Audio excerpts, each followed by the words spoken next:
Bismillah, Assalamualaikum. Alhamdulillah sudah masuk ke bagian 11 di Fakta Sejarah Leweng Sarebu Lelembut dari Mas Teguh Falufi @queertipping. Ini dia selengkapnya.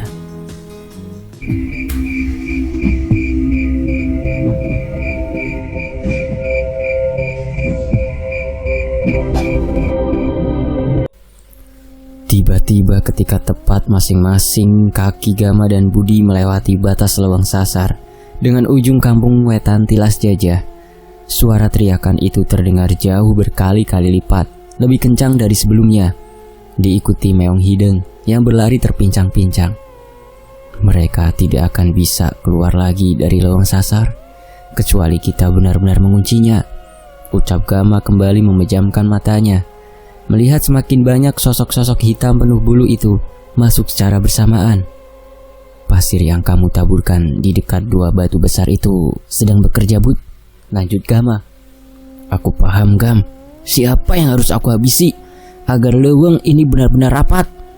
Dua manusia yang masih memanfaatkan leweng sasar harus berakhir di tanganku, Gam, agar Rara cepat kembali sadar, ucap Budi kini sudah tidak terkendali manakala mengingat semua kekacauan yang sudah terjadi selama ini. Namun tiba-tiba Kliwon yang sudah berjarak tidak terlalu jauh dari Gama dan Budi itu menggerakkan kepalanya seperti memberikan pesan kepada Gama. Sayang, aku tidak paham maksud Kliwon malam ini, Bud. Lihat itu, kata Gama. Benar kata Danan yang paham, hanya Cahyo. Tapi pesan apa itu, Gam? Jawab Budi semakin kebingungan. Apalagi kini meong hideng menatap tajam dengan kedua matanya yang semakin menyala itu. Bahaya, Budi. Cepat ikuti langkah Kliwon, bentak Gama. Ketika dari kejauhan, ia melihat banyak sekali api yang menyala berasal dari obor yang dipegang para warga kampung Wetan Tilas Jajah sedang berjalan ke arahnya. Cepat, Gam. Itu warga kampung. Bisa jadi mereka mengetahui kita dari dua orang yang tertidur di tanah. Seharusnya aku buat mereka mati, jawab Budi tergesa-gesa, mengikuti Kliwon yang langsung bergerak, membuka sebuah jalan baru agar bisa keluar dari kampung dan lolos dari kejaran warga. Itu mereka berdua. Kejar, cepat kejar. Iya, pasti mereka keluar dari lubang. Cepat kejar. Penyusup. Bisa jadi dua orang itu juga yang membunuh Bakarni. Cepat kejar. Suara dari teriakan warga kampung sudah terdengar di telinga Gama dan Budi. Walaupun jaraknya masih terlampau jauh, namun kesaksian dua orang warga itu pasti memberitahu warga lainnya. Aku bisa saja berhenti di sini, Gam. Bisa aku habisi semua, ucap Budi terus menerobos berbagai pohon yang bahkan baru pertama kali ia injak di tanah kelahirannya ini. Jangan Budi, cepat lari, jawab Gama sambil menarik tangan Budi. Tidak ingin membuang waktu. Masih ada yang perlu kita selesaikan sebelum matahari terbit dari timur, Bud. Itu yang kamu nantikan. Mereka sudah menunggu kita, lanjut Gama terus mengikuti Kliwon yang berpindah dari satu pohon ke pohon lainnya. Serk. Begitu juga meong hideng yang berlari terpincang-pincang. Sementara itu, jalan samping kampung lainnya sudah Gama dan Budi lalui. Walaupun perlahan Budi mengerti jalan yang dipandu oleh Kliwon ini akan membawanya pada tempat di mana motor Gama berada. Hanya dua orang, Bud. Mereka berhenti mengejar kita. Cepat, tidak banyak waktu, ucap Gama yang sudah ngos-ngosan mengatur nafasnya. Arah sana, aku sudah tahu jalan ini, Gam, jawab Budi sambil menuju ke arah samping depan. Sementara Kliwon sudah bergerak terlebih dahulu bersama meong hideng untuk memastikan keadaan di depan. Langkah Gama dan Budi semakin perlahan.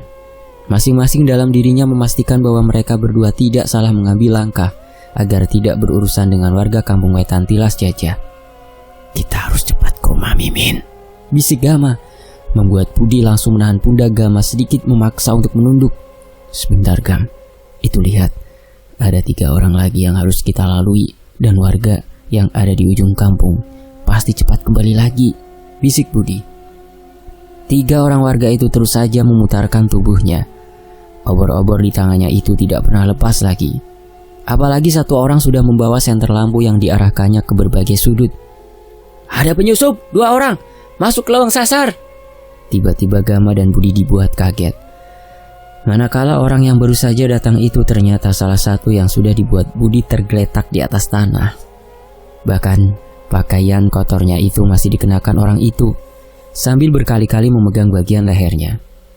Pasti mereka akan keluar lewat depan ini. Yang lain sedang berkeliling, sebentar lagi menyusul ke sini.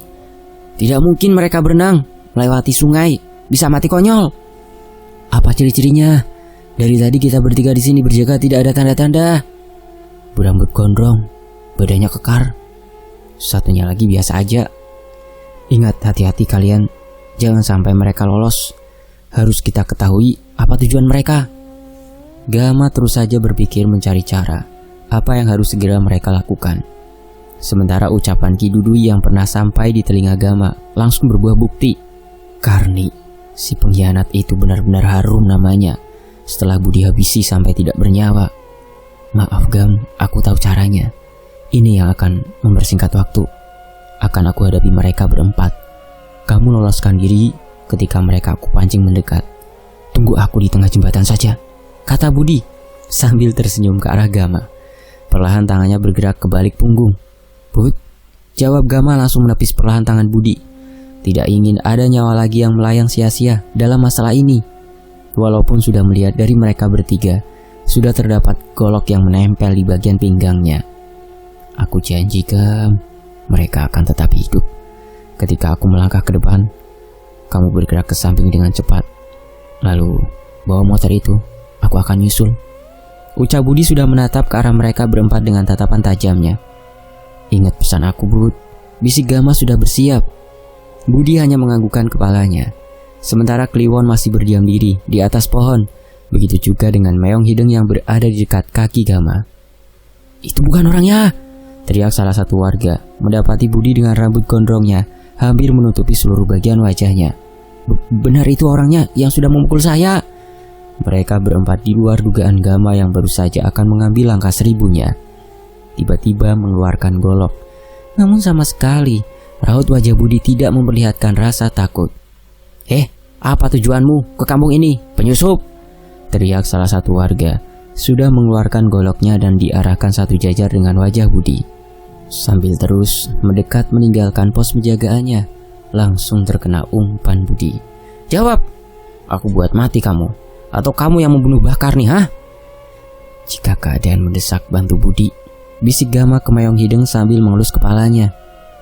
Setelah kepala Budi mengangguk satu kali memberikan pertanda kepada Gama, Gama langsung berjalan cepat ke arah motornya terparkir, meyakini Budi akan mengikuti ucapannya. Karena sampai detik ini tangannya belum bergerak ke arah belakang punggungnya itu. Sementara Meong Hideng dan Kliwon masih berdiam di tempatnya. Dengan tergesa-gesa, Gama sudah berada di atas jok kendaraan roda duanya itu. Setelah kunci berhasil ia masukkan dengan mudah, kendaraan itu sudah menyala. Siapa kamu ini? Membuat Gama yang mendengar teriakan jelas bukan dari suara Budi, melainkan suara warga kampung. Bud, jangan sampai Bud, bisik hati Gama semakin cemas. Tidak ingin apa yang dilakukan Budi di luar batas. Ampun, tolong. Dengan melesat cepat, kendaraan roda dua Gama sudah berhenti tepat di tengah jembatan. Beberapa kali ia sudah melihat jam tua yang menempel di tangannya itu. Waktu terus bergerak cepat, dengan angin dini hari yang semakin terasa dingin. Bud, cepat Bud, ucap Gama masih duduk di atas jok kendaraan roda duanya itu. Berkali-kali ia melihat ke arah spion untuk memastikan keadaan Budi, namun belum memperlihatkan pertanda Budi datang. Burung-burung hitam itu tidak berhenti berterbangan, ucap Gama sambil memandang lurus ke arah leuweung sasar yang dipisahkan oleh sungai yang kini mengeluarkan suara cukup berisik dari air yang mengalir deras itu. Kadangkala setan yang ada di dalam diri manusia jauh lebih mengerikan. Lanjut Gama teringat pada tujuan akhirnya malam ini, harus menuju rumah Mimin dan Karta, dan semakin memahami bahwa sosok dari leuweung sasar belum seluruhnya kembali. Baru saja Gama kembali melihat ke arah spion, langsung terlihat Budi menganggukkan kepalanya, kemudian berjalan dengan cepat ke arah Gama. Namun Gama melihat jelas Budi baru saja memasukkan pisau yang berada di tangannya itu ke balik punggungnya. Bud, jangan bilang, ucap Gama semakin cemas. Tidak Gam, jawab Budi terbata-bata, tidak bisa menyembunyikan apapun di hadapan Gama. Hanya satu orang saja, biar mempersingkat waktu saja Gam. Yang tiga akan tidur berhari-hari saja. Semua tergeletak di tempat mereka berjaga. Semua rapi, tanpa meninggalkan jejak. Lanjut Budi. Keadaan leweng sudah kita tutup, tapi masih ada 2 manusia yang kemungkinan mendatangi tempat itu lagi. Terlebih sosok hitam penuh bulu dan lembut penerus wewe gombel berada di tubuh orang itu, Bud. Ayo cepat naik, kata Gama. Apa boleh aku pastikan, Gam, kakek dan Mbak Idim masih hidup? Jawab Budi tiba-tiba, membuat dahi Gama mengkerut mendengar perkataan Budi saat ini. Apalagi kondisi bajunya masih tercetak bekas api dan keadaan rambut gondrong sudah semakin berantakan sekali. Naik dulu, kita cari tempat aman. Ke arah rumah Mimin, mereka pasti sudah menanti kita di rumahnya, Bud, jawab Gama. Kendaraan roda 2 itu langsung melesat ke arah timur, tepat di mana Gama merasakan sejak dari dalam leweng sasar, Sarebul lembut itu kembali. Gam, di depan saja. Aku tidak enak hati. Cepat, telepon Mbak Idim, bisik Budi. Seketika rem motor itu Gama injak dengan mendadak. Kepala Gama memastikan tidak ada warga kampung Wetan Tilas Jajah yang mengikutinya. Assalamualaikum, Mang, ucap Gama setelah mengeluarkan handphonenya. Waalaikumsalam, Gama. Alhamdulillah, Budi mana? Ki Duduis dari tadi nunggu, jawab Mang Idim. Namun anehnya Gama mendengar jelas seperti suara seseorang yang sedang berontak dengan mulut yang tersumbat. Halo Gam, dengar tidak suara Amang? Ucap Mang Idim berkali-kali memanggil nama Gama. Iya Mang, dengar. Ini Gama kasih handphonenya ke Budi, jawab Gama semakin jelas bahwa pendengarannya itu tidak salah. Mulut tersumbat. Mungkin orang itu terikat juga. Bisik hati Gama semakin cemas pada apa yang sedang terjadi di rumah Mak Endah. Sementara ia yakin Rara masih terbaring belum sadarkan diri. Ketika handphone berada di samping telinga Budi, sama sekali ia tidak berbicara satu patah kata pun keluar dari mulutnya. Kepalanya hanya mengangguk berkali-kali. Mak Endah, tidak salah lagi, ucap Gama perlahan. Kemudian Budi mengeluarkan senyumnya setelah anggukan kepala terakhirnya itu. Ayo Gam, benar. Jangan sampai kita terlambat. Sebelum matahari pagi terbit, semuanya harus selesai. Hidup ataupun mati, semuanya harus kita akhiri. Ucap Budi tiba-tiba langsung berpindah ke depan menggantikan Gama untuk mengemudi kendaraan roda 2 itu. Bud, siapa orang dalam sekapan itu yang mulutnya tersumbat? Tanya Gama semakin penasaran. Maaf Gam, aku juga dengar suara itu. Tapi Ki Dudui hanya perintah aku selesaikan Mimin dan Karta saja terlebih dahulu. Setelah itu kita tunggu di rumah Mak Endah. Akar masalah leweng sasar semakin jelas Gam. Jawab Budi semakin kencang menarik gas kendaraan roda 2. Bagus, itu juga yang aku mau. Cepat Bud. Jika pagi tiba, maka kesaktian Mimin akan berkali lipat dari sisa Sarebul lembut yang masih ada di sana. Ritual penghabisan sudah pasti Mimin lakukan untuk menyambut kedatangan kita, ucap Gama menjelaskan apa yang sudah ia rasakan sejak dari dalam leweng sasar.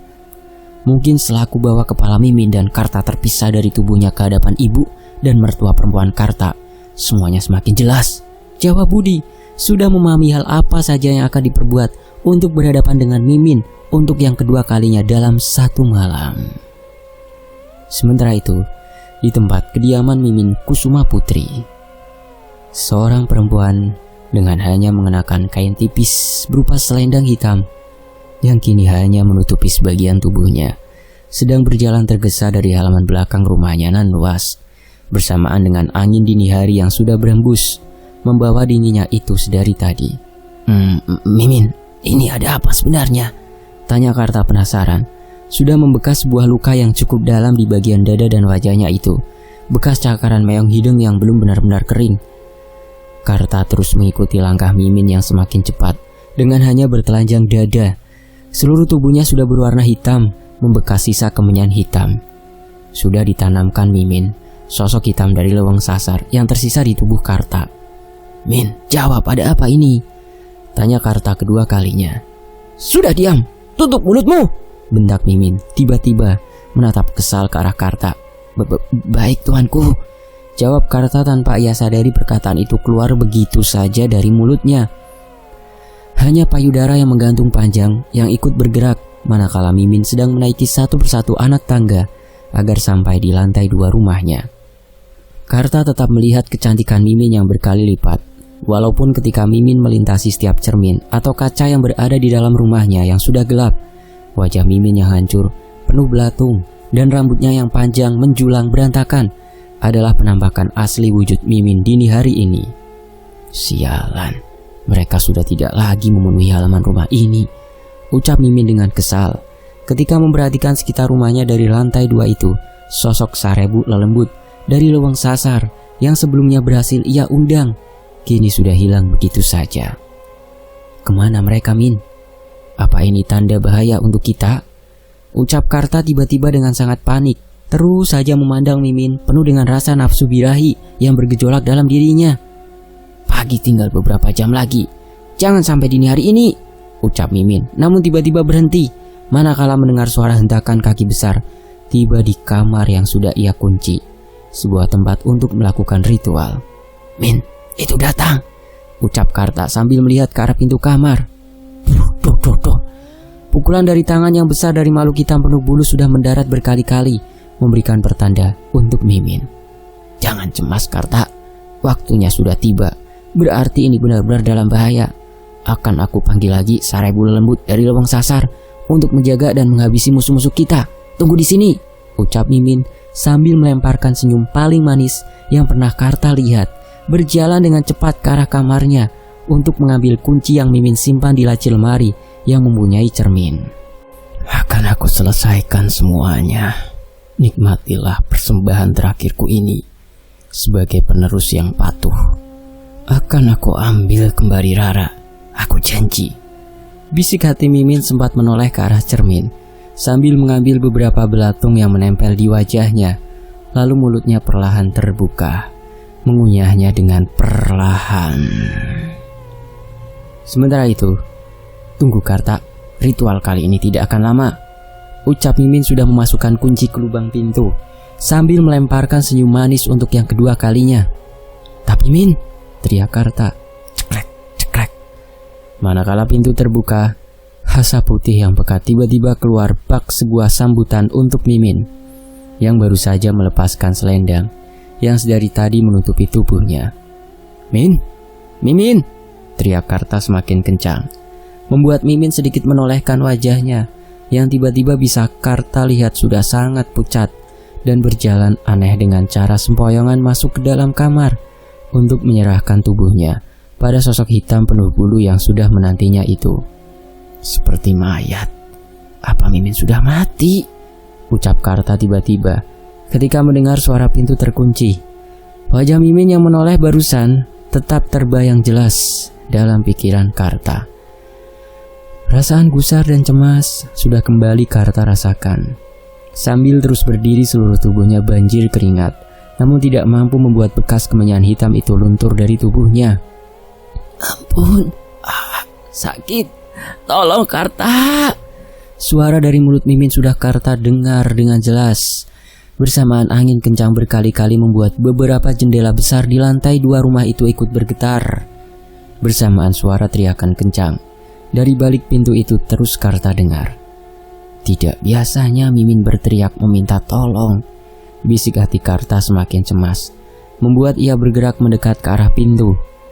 Langkahnya tiba-tiba berhenti ketika asap putih itu keluar kembali dari celah pintu bawah, membuat Karta menjadi panik, namun tidak tahu dirinya harus berbuat apa, karena teriakan kesakitan itu semakin kencang keluar dari mulut Mimin. Ketika kepala Karta didekatkannya pada pintu itu, tiba-tiba suara kesakitan itu malah berganti dengan teriakan tertawa yang melengking kencang, bak sebuah pertanda yang sama sekali tidak Karta pahami. Budi, Gama, kemudian 2 orang yang pernah bertanya kepadaku dan Mimin. 2 orang yang berasal dari tengah pulau ini. Akan aku cari sampai liang lahatnya. Bisik hati Karta yang sudah membara sebuah dendam. Karena 4 nama itu pernah Mimin katakan harus berakhir di tangannya, agar bisa kembali melakukan ritual di leweng sasar dan Rara berada kembali di pangkuannya. Setelah matahari terbit, lanjut Karta sambil menganggukkan kepalanya, kemudian menyentuh bekas luka di bagian wajahnya yang belum kering itu. Semua sudah pulang ke tempat asalnya. Sarebu lembut di leweng sasar bakal patuh dan menjadi budak kamu. Syaratnya, sosok hitam berbadan 2 kali lebih besar dari tubuh Mimin sedang berada tepat di antara kedua celah paha Mimin yang terbuka lebar. Suara berat menyeramkan sudah Mimin dengar dan lendir hitamnya itu sudah menetes mengenai tubuhnya. Apa? Syaratnya? Maaf, semuanya sudah terlanjur basah. Semua harus ada di pangkuan saya, ucap Mimin dengan tubuhnya yang sudah mati rasa, berada di dekapan tubuh berbulu hitam yang lebat. Perlahan tubuh besar itu semakin mendekatkan kepalanya di dekat telinga Mimin, sambil kuku panjangnya bak pedang itu mengelus perut Mimin dengan tajamnya. Jika semua mayat manusia-manusia itu kamu bawa ke dalam lawang sasar, dan anak yang berasal dari darah daging kamu, tebusan yang paling sebanding dengan 1000 lelembut yang bakal menyatu dengan tubuhmu, bisik sosok hitam dekat dengan telinga Mimin. Setiap lendir hitamnya itu sudah mengenai bagian pipinya. Mimin sudah menganggukkan kepalanya secara perlahan, mengerti keinginan sang tuan besarnya itu. Bersamaan Mimin sudah merasakan kuku panjang dan tajam dari sosok hitam yang kedua matanya itu terus menyala, menggoreskan di atas kulit perutnya yang sudah pucat. Ampun! Mulut Mimin terbuka sangat lebar, mengeluarkan lendir yang sama dan darah yang tidak lagi berwarna merah, melainkan hitam, memancar begitu saja sangat banyak. Bersamaan satu kali hentakan tubuh hitam berbulu lebat itu pada tubuh Mimin. Pakai benda itu yang ada di sarung hitam, sayatkan ke semua leher manusia-manusia, termasuk monyet dan meong hidung. Lanjut sosok hitam itu kemudian semakin menekan kuku panjangnya pada perut Mimin. Mimin, buka Min! Teriak Karta sambil mengambil kain selendang hitam yang tergeletak di dekat pintu. Perasaannya sudah benar-benar sangat cemas pada keadaan Mimin. Min, buka! Teriak Karta jauh lebih kencang. Tidak kuasa lagi menahan kepanikannya. Krekat. Setelah suara pintu terbuka, tiba-tiba tubuh telanjang Mimin sudah berada di depan Karta. Dengan perlahan mengambil selendang tipisnya untuk kembali Mimin kenakan, tanpa berbicara satu patah kata pun pada Karta. Baru saja Mimin akan menarik pintunya agar kembali tertutup, Karta melihat tubuh seseorang dengan bagian kakinya yang sudah pucat. Namun belum sempat ia pastikan, karena kamar benar-benar gelap. Pintu itu sudah kembali Mimin kunci dengan cepat. Kaki pucat? Bisik hati Karta sambil melihat ke arah bagian kaki Mimin. Persis kaki Mimin, ucap Karta perlahan. Manakala Mimin mendengar ucapan yang keluar dari mulutnya Karta, tiba-tiba Mimin menarik bagian kepala Karta dengan sangat kuat. Ampun! Sakit Mimin, lepaskan! Sebuah usapan satu tangan Mimin yang mempunyai kuku panjang itu mengusap wajah Karta dengan kasar, membuat luka bekas cakaran meong hidung itu kembali mengeluarkan banyak darah sampai menyentuh lantai keramik. Dengarkan perintahku, buka semua jendela yang ada di rumah ini, cepat! Bentak Mimin tiba-tiba saja panik, sudah merasakan akan datang sesuatu yang mendekat dari arah halaman belakang rumahnya itu. Tanpa ada penolakan dari Karta, yang sekarang matanya sudah menyala merah itu, Mimin berjalan ke arah jendela kamarnya. Tubuhnya tiba-tiba mundur perlahan, menjauh dari jendela yang sudah bergerak terkena angin semakin kencang. Meong hidung, ucap Mimin, kembali ingat pada sebuah benda yang sudah diberikannya pada ritual yang belum lama selesai itu, membuatnya kembali ke kamar yang belum ia kunci. Suara jendela-jendela yang berada di rumah Mimin sudah terdengar sangat berisik terkena hembusan angin dini hari yang semakin kencang. Apalagi Karta sudah berada di lantai satu rumah untuk membuka semua jendela. Benda panjang yang tertutup kain hitam sudah berada di tangan Mimin yang sudah kembali ke kamarnya. Perlahan dari kain hitam itu sudah mengeluarkan wangi bunga yang menyengat. Pedang, akan aku habisi semuanya, ucap Mimin. Kemudian mengarahkan ujung pedang panjang itu ke arah meong hidung yang berdiam di dekat gerbang yang sudah terbuka lebar. Namun sama sekali tidak membuat meong hidung itu bergerak ketakutan, malah kedua mata kuningnya itu semakin menyala. Termasuk binatang hitam sialan itu, teriak Mimin kemudian tertawa kencang, karena merasa orang-orang yang seharusnya ia cari dan habisi dengan cepat malah datang kembali ke rumahnya untuk yang kedua kali, membuat ia semakin yakin bahwa akan kembali merebut 1000 lelembut dan melakukan ritual sakral setelah membawa Rara kembali ke pangkuannya. "Datang, akhirnya," lanjut Mimin sambil tersenyum lebar. Bersamaan, belatung di wajahnya itu kembali ia ambil dan dimasukkannya ke dalam mulutnya yang sudah terbuka lebar. Di sisi lain, kendaraan roda 2 yang sedari jauh sudah melesat kencang menerobos angin-angin dingin dini hari itu baru saja tiba di depan sebuah rumah besar nan megah. Namun Gama sudah merasakan sebuah keanehan yang ia lihat dan rasakan ketika kedua bola matanya itu menatap ke arah halaman depan rumah yang pagarnya itu masih terkunci rapat. "Bud, sepertinya ada yang aneh. Sisa-sisa dari sosok Sarebu lelembut masih terasa sebelumnya memadati rumah itu," ucap Gama tiba-tiba sambil turun dari motor. Belum sempat Budi menjawab ketika pandangan mata Gama ke arah lantai 2 rumah, ia dibuat terkejut ketika melihat seluruh jendela rumah itu terbuka semuanya, terus perlahan bergerak terkena angin. Tidak mungkin hal itu tanpa alasan dilakukan Mimin. Pasti ada tujuannya, Gam, ucap Budi langsung melangkah menuju samping rumah yang bertembok tinggi menjulang. Berjalan perlahan melewati satu pohon ke pohon lainnya. Licin, salah satu cara untuk Mimin melarikan diri, atau yang lainnya belum bisa aku pastikan, Bud, jawab Gama berusaha mengatur dirinya untuk jauh lebih tenang. Srek, srek, srek. "Kliwon, Gam, di atas pohon," ucap Budi tiba-tiba.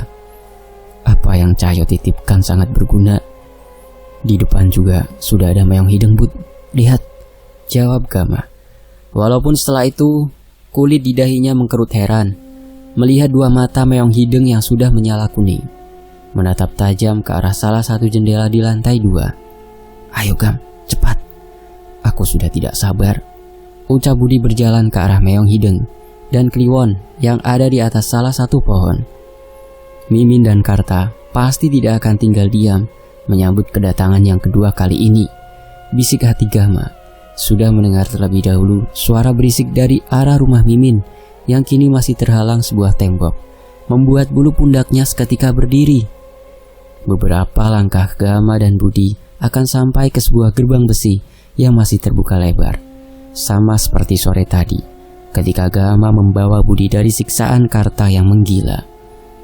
Meong hideng langsung menempelkan kepalanya itu pada kaki Gama mengusap-usapkannya. "Iya, aku paham. Tenang, kita selesaikan sebelum pagi," bisik hati Gama mengelus kepala meong hideng. "Gam, seluruh jendela terbuka semuanya. Begitu juga dengan pintu dapurnya, Gam. Aku yakin ada sebuah jebakan," kata Budi yang sudah bermandikan keringat itu. Bayangan hitam seperti tubuh Karta sudah Gama dan Budi lihat melintas berkali-kali dengan sangat cepat di dalam rumah yang sudah sengaja dibuat gelap itu. Harusnya bukan lawan sebanding, Gam. Akan aku pisahkan kepala dengan tubuhnya. Ayo, lanjut. Budi sudah mulai melangkah terlebih dahulu, meninggalkan Gama yang masih terdiam mematung, merasakan tubuhnya tiba-tiba berubah menjadi panas. Gam, Gam, tunggu, Gam. Suara yang tidak asing itu tiba-tiba Gama dengar dari arah belakang, membuat ia langsung berbalik badan. "Mang, ada apa, Mang? Sama siapa kesini?" tanya Gama menjadi panik melihat Mang Idim sudah banjir keringat. Apalagi kaos putih yang dikenakannya itu sudah terlihat kotor walau ditutup jaket tipisnya. "Indra yang antar. Dia menunggu di samping jalan. Bahaya, Gam. Keadaan Rara semakin memburuk. Bawa selendang ini," jawab Mang Idim sambil mengeluarkan selendang hitam tipis yang Gama ambil dari tubuh Wewe Gombel. "Ki Dudu yang titipkan itu, Gam. Cepat susul Budi. Itu dia sudah berbalik badan. Amang akan berjaga di balik pohon itu. Tidak banyak waktu yang tersisa," lanjut Mang Idim. "Ma Endah gimana, Mang?" tanya Gama tiba-tiba, membuat Mang Idim sangat kaget dengan ucapan Gama kali ini. "Selesaikan terlebih dahulu Mimin dan Karta. Selendang itu yang akan membuat seluruh ilmu yang dimiliki luntur. Ritual persetubuhannya tidak akan berguna. Mungkin sudah mati." Ki Dudui bilang usapkan pada jasad Mimin, jawab Mang Idim perlahan menjelaskan. "Mimin maksudnya, Mang, yang sudah mati? Apa Ma Endah?" ucap Gama semakin penasaran. Mang Idim hanya menggelengkan kepalanya. Kemudian kepalanya bergerak memberikan tanda kepada Gama agar segera berbalik badan. Sementara itu, seseorang perempuan dengan rambut panjang berantakan, tubuhnya hanya ditutupi selendang, dan wajahnya semakin hancur itu tersenyum ke arah Gama dan Mang Idim. Kemudian tubuhnya perlahan mundur. Perempuan itu sudah mengetahui tamu yang dinantikannya sudah tiba. Mang Idim pun berkata, "Cepat sana, susul Budi." Kemudian berjalan ke arah satu pohon yang bisa melihat ke seluruh dapur. Budi sudah terlihat kebingungan berada tepat di depan pintu dapur. Beberapa kali melihat ke arah Gama dan menggelengkan kepalanya saja berkali-kali. Tanda apa ini? Lalu perempuan itu berteriak, "Mati kalian, sudah saatnya!" Bersambung. Nantikan bagian berikutnya hanya di Fakta Secara. Demikian bagian 11 Leweng Sarebu Lelembut. Terima kasih buat teman-teman yang sudah menyimak kisah ini sejauh ini di Fakta Secara. Terima kasih Mas Teguh Falufi. Wassalamualaikum, sampai jumpa di bagian berikutnya. Alhamdulillah.